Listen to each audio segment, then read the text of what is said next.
जय श्रीराम. आज खूप महत्वाचा विषय घेऊन आलो. आजचा विषय असा आहे की भरपूर जणांना पडलेला प्रश्न असतो आणि मला भरपूर व्हिडिओला कमेंट येत असतात की गुळ खाल्ला चालेल का? म्हणजे वजन कमी करत असताना आपण साखर बंद करत असतो, तर त्याच्याबद्दल आपण गुळ खाल्ला चालेल का? तर याबद्दल मी आज पुरा क्लिअर सांगणार आहे की तुम्ही वजन कमी करत असताना गुळ खाल्ला चालेल. सर्वात पहिले आपण काय करतो, वजन जेव्हा कमी करतो तेव्हा आपण पूर्णतः साखर बंद करून येत असतो. म्हणजे गोड वस्तू पूर्ण बंद करून देतो. काय जे क्रेविंग येत असतं त्यासाठी आपण काय फ्रूट वगैरे खात असतो, नॅचरल शुगर घेत असतो. त्यामुळे बाहेरच्या आर्टिफिशियली आपण कुठेही साखर घेत नाही, कुठल्या प्रकारचं गोड घेत नाही, कारण की आपल्याला फॅट स्टोअर करायचं नसतं. कारण की आपल्याला वजन पूर्णतः कमी करायचं असतं. शरीरातून पूर्ण बॉडी फॅट मध्ये जे असतं आपलं पूर्णतः फॅट असतं ते पूर्ण काढायचं असतं.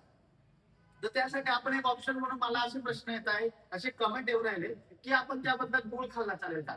आता मी तुम्हाला सांगतो, गुळ हा नैसर्गिक आहे. आणि त्याच्यात नॅचरल अशी शुगर असते. आपण एक चमचा गुळ घेतला तर त्याच्यामध्ये 20% कॅलरी येत असते, म्हणजे 20 कॅलरी असते. तर आपल्या शरीरासाठी गुळ हा चांगला आहे, बरोबर आहे, पण त्याची एक लिमिट असली पाहिजे. आता तुम्ही वजन कमी करता, तुम्ही गुळ खाऊ शकता, पण एक लिमिट मध्ये. तुम्ही दिवसातून 10 ते 15 ग्राम, म्हणजे 1 किलो गुळ कडे तुम्ही खाऊ शकता. म्हणजे एक चमचा गुळ मध्ये 20 कॅलरी असते, बरोबर आहे. कॅलरीचं पर्सेंटेज मी तुम्हाला सांगून दिला, 20 असते. तर तुम्ही जे लिमिट ठेवणार तर तुम्हाला ते चांगलं राहील. आता गुळामध्ये बघायला गेलो, आपले नॅशनल शुगर असल्यामुळे त्यामुळे त्याच्यात आयन असतात. आयन काय करतात, आपलं ब्लड सर्क्युलेशन हे सुधारत असतं.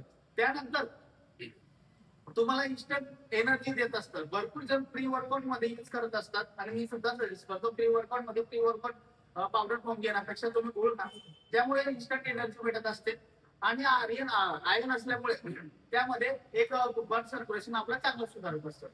तर आता आपला महत्वाच्या विषयावर येऊ आपण की गुळ खाताना आपलं वजन कमी होतं का वाढतं, यावर आपण बोलू.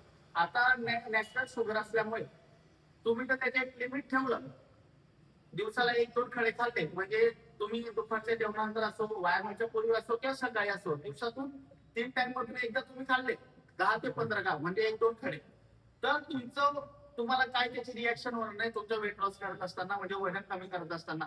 पण त्याच्या बदल्यात तुम्ही अक्षरशः 5-6 तुकडे खाणार आहे, 5-6 चमचे खाणार आहे, तर तुम्हाला त्याचं रिॲक्शन जाणवणार आहे तुमच्या शरीरामध्ये.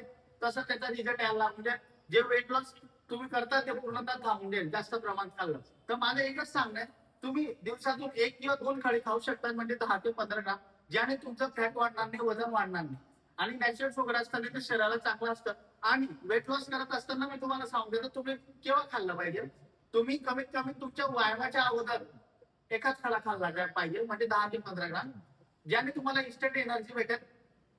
आणि त्यानंतर तुमचे मसल पंप केव्हा होतील, जेव्हा तुमचं ब्लड सर्क्युलेशन चांगलं होईल.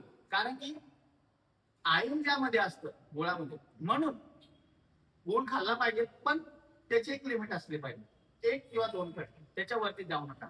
तो वजन कमी करत असताना तुम्ही गुळ खाऊ शकता, फक्त त्याची मर्यादा जास्त ओलांडू नका, लिमिट मध्ये खा, आणि तुम्हाला रिझल्ट 100% भेटणार आहे. तर आजचा आपला असा विषय होता. व्हिडिओ तुम्हाला आवडला तर चॅनलला फॉलो सबस्क्राईब करायला विसरू नका. जय श्रीराम.